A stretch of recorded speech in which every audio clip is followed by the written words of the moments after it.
Hello and welcome back to Why Such a Fuss. Today we are joined once more by one of our regular guests, James from UpTech. Hi, James. Hi, Christina. Great to see you again. How are you? Yeah, thank you. Great to have you.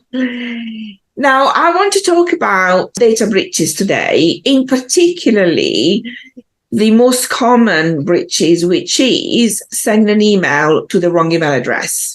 So we've all done it, me included, and it's because it's so easy to do. You're in a hurry, you got the email that auto-populate or auto-guess the recipient that you want to send it to, and you press send, off you go, and then, oops, it's the wrong person.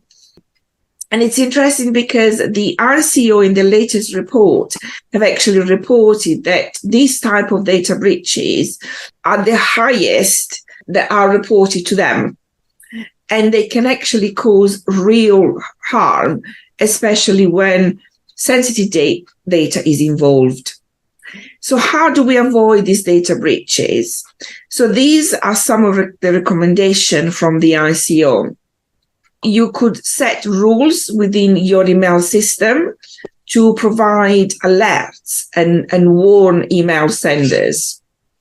You could set a delay, allowing time for errors to be corrected before the email is sent. Because sometimes it's just that few extra minutes you think, sugar, I've sent you the wrong John.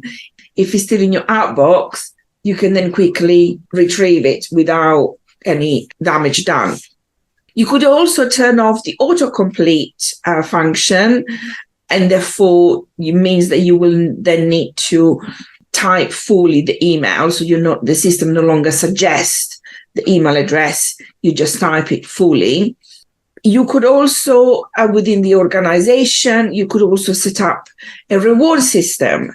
So reward those staff that have not caused those data breaches, and therefore they've taken the precaution to make sure that they've not sent the email to the wrong recipient every time, and therefore encouraging a correct behavior.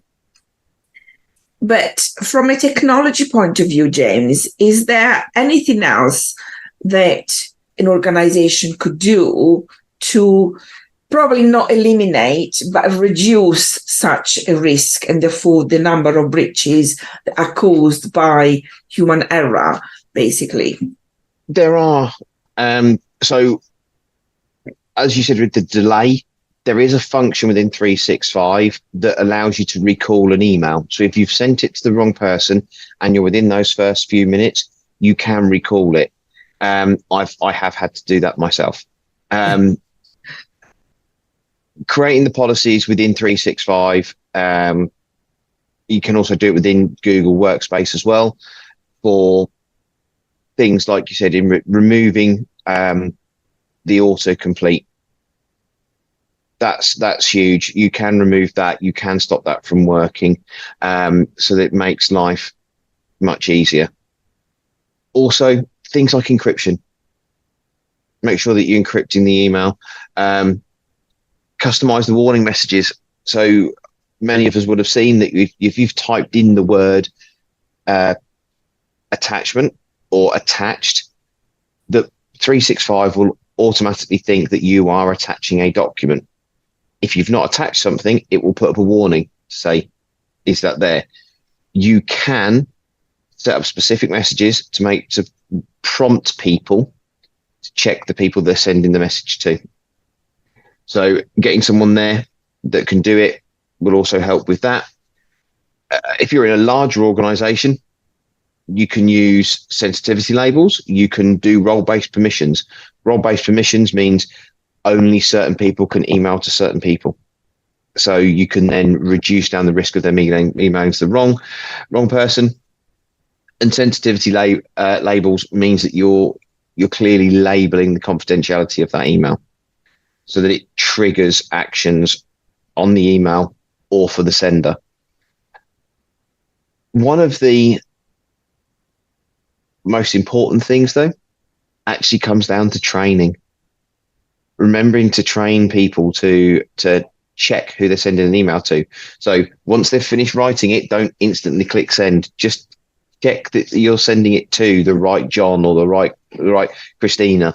Make sure it's going to the right places. So, and that forms part of your security awareness training as well. So there's a nice twofold there.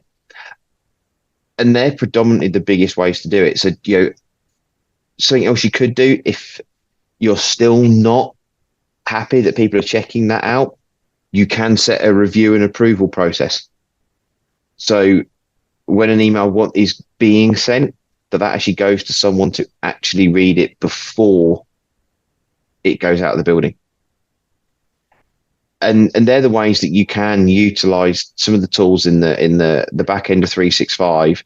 Some of these are available. You can actually use a setting to delay all of your emails from sending for 5 minutes, 10 minutes. I have a bad habit of working over a weekend, and Microsoft instantly, or 365 instantly says to you, do you want to send this at 8 o'clock on Monday morning? Because it's looking at when people are working and those kind of things.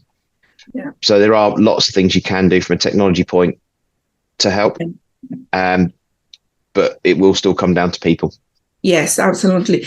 And, like you say, training and encouraging the correct behavior is also another very powerful approach. We use it in one of my clients, whereas every time someone causes a data breach because they've sent the email to the wrong email address, they have to bring in the next day donuts for everybody. Yeah. It's fun, but at the same time, it's hitting their pocket, and therefore next time they'll be much more vigilant to do that. Yeah. And actually that has worked, because the number of breaches for that cause, for that reason, is actually reduced.